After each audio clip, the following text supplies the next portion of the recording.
দিনমজুরের ভালোবাসার টানে পাখি খোলা আকাশ ছেড়ে পরিবারের সদস্য হয়ে উঠেছে। ঘূর্ণিঝড় বাসা ভেঙে যাওয়ায় দুটি পাখির ছানা নিচে পড়ে যায়। এক ব্যক্তি পরম যত্নে টিয়া দুটিকে লালন পালন করেছেন। তাদের কোনো খাঁচায় রাখা হয় না। খোলা আকাশের নিচে দিনমজুরের ভালোবাসার বন্ধনে আবদ্ধ হয়ে আছে পাখি দুটি। খাঁচাবন্দি নয়, ভালোবাসার বন্ধনে বাধা পড়েছে গোপালের দুই টিয়া সূর্য আর দীপা।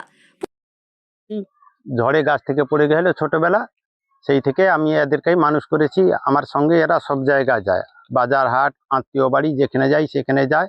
আমি যা খাই এরা তাই খায়, ভাত মুড়ি মাছ মাংস সবই খায়।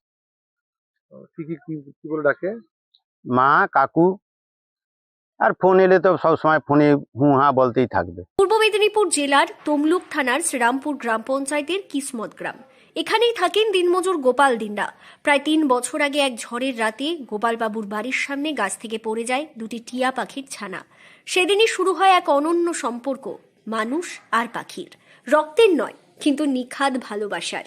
গোপালবাবু টিয়া পাখির ছানাগুলোকে ঘরে তুলে আনেন, সন্তানের মতো করেই বড় করে তোলেন তাদের। নাম দেন একজন সূর্য আর একজন দীপা। দিনমজুরের ঘরে যা রান্না হয়, যা খায় গোপালবাবুর পরিবার, ঠিক তাই খায় সূর্য আর দীপা। আলাদা কোনো খাঁচা নেই, কোনো বন্দিত্ব নেই, তারা থাকে পুরোপুরি স্বাধীন। তবে সবচেয়ে আশ্চর্যের বিষয়, এই দুটি টিয়া কখনো গোপালবাবুকে ছেড়ে কোথাও উড়ে যায়নি। বাজারে গেলে, আত্মীয়ের বাড়ি গেলে, এমনকি মাঠে কাজে গেলেও গোপালবাবুর কাঁধে কিংবা পাশে পাশে চলে সূর্য আর দীপা। ওই দুই টিয়া পাখি যেন পরিবারের সদস্য হয়ে উঠেছে।